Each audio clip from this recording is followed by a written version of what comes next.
Okay, let's jump right into this explainer and uncover the fascinating, totally invisible machinery that sustains absolutely every living thing on our planet. We're going to look at the exact mechanisms Earth uses to keep life going, and honestly, it all revolves around one fundamental rule of nature: nothing is ever truly thrown away. Because nature doesn't waste a single atom.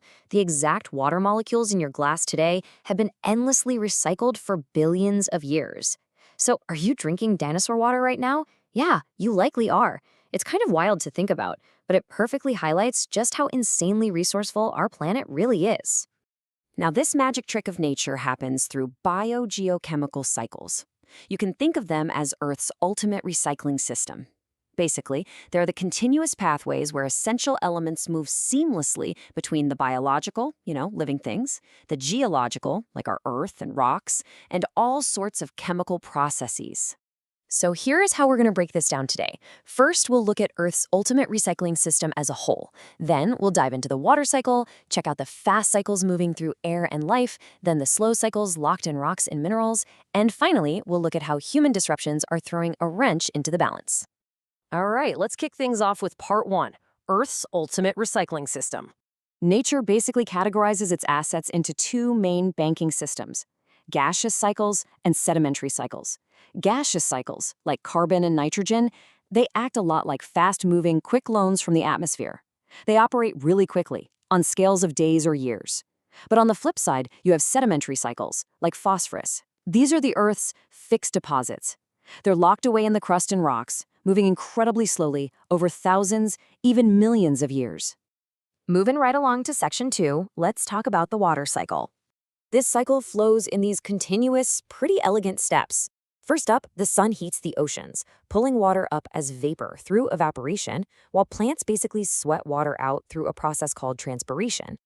Once it's high in the atmosphere, it cools and condenses into clouds, just like fog forming on a cold morning. And when those droplets get heavy enough, they fall back down as precipitation, eventually running off the land or infiltrating deep into the soil to recharge our groundwater.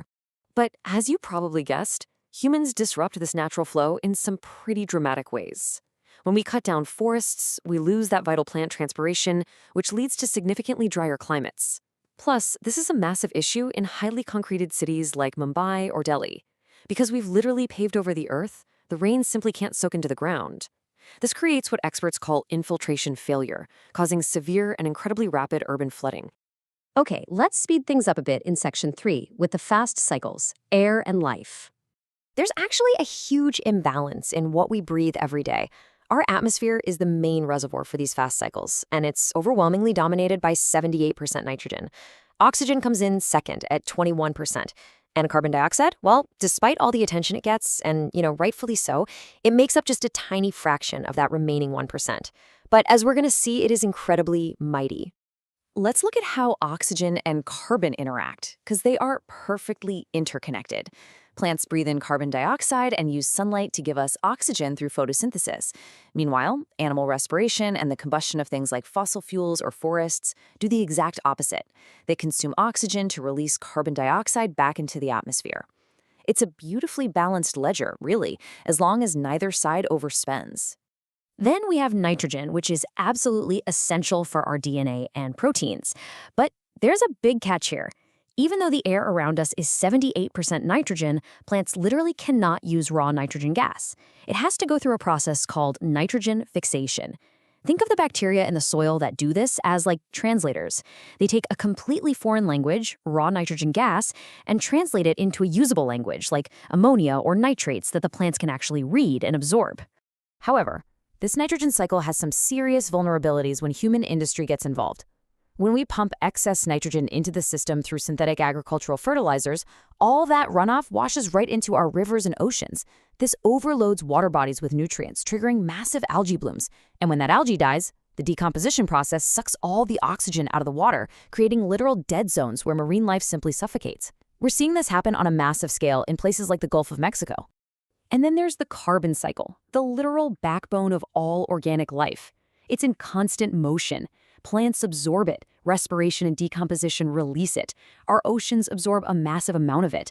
And over millions of years, sedimentation locks dead organisms deep underground to form fossil fuels. The absolutely crucial point here is the number 420 parts per million. By digging up those deep sedimentary fossil fuels and burning them so rapidly, human activity has totally short-circuited the carbon cycle. We've spiked atmospheric carbon to over 420 parts per million. And to put that into perspective for you, this is the highest level our atmosphere has seen in 800,000 years. We're adding it way faster than the natural cycle can possibly handle.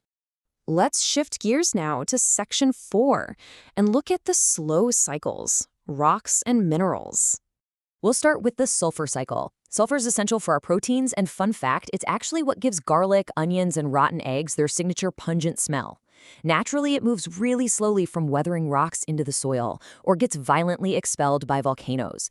But human coal burning aggressively accelerates this process. Pumping massive amounts of sulfur dioxide into the air creates devastating acid rain, which historically has just wiped out entire forests and destroyed lake ecosystems. But there is a major anomaly we need to talk about when it comes to phosphorus. It has absolutely no gaseous phase. None. It never enters the atmosphere. It doesn't evaporate. It doesn't float away. It is entirely earthbound. Because it can only move painstakingly slowly through rock weathering and tectonic uplift, phosphorus is a highly vulnerable limiting nutrient. We literally need it to grow all of our food. But since it doesn't cycle through the air, once it washes into the deep ocean, it's gone for millions of years. It's basically a non-renewable resource on human timescales. And this is alarming. Our easily mineable global reserves of phosphate rock are projected to peak in just 30 to 50 years. That poses a massive, massive threat to our global food supply. Which brings us to our final section, Part 5, Human Disruptions to the Balance. There's a pretty stark contrast in how we interact with the Earth's two banking systems. On one side, we're drastically overloading the fast gaseous cycles, pumping way too much carbon and nitrogen into the atmosphere and water, causing climate change and acid rain.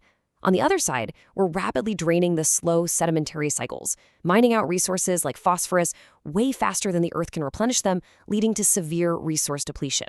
But here's the good news. Understanding these systems allows us to actually implement real-world practical solutions.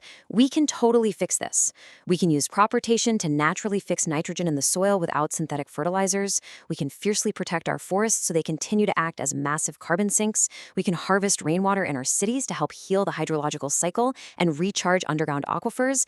And, of course, we can heavily treat our wastewater to strip out nitrogen and phosphorus before it triggers those devastating algae blooms. So I'm going to leave you with this provocative thought. Since Earth's recycling facility never throws anything away, because there really is no away, how will the planet's slow, millions of years-long cycles eventually process all the massive disruptions and synthetic materials we're injecting into the system today? We aren't just borrowing resources from the future. We are fundamentally reshaping the very chemistry of the Earth's long-term fixed deposits. Let that sink in.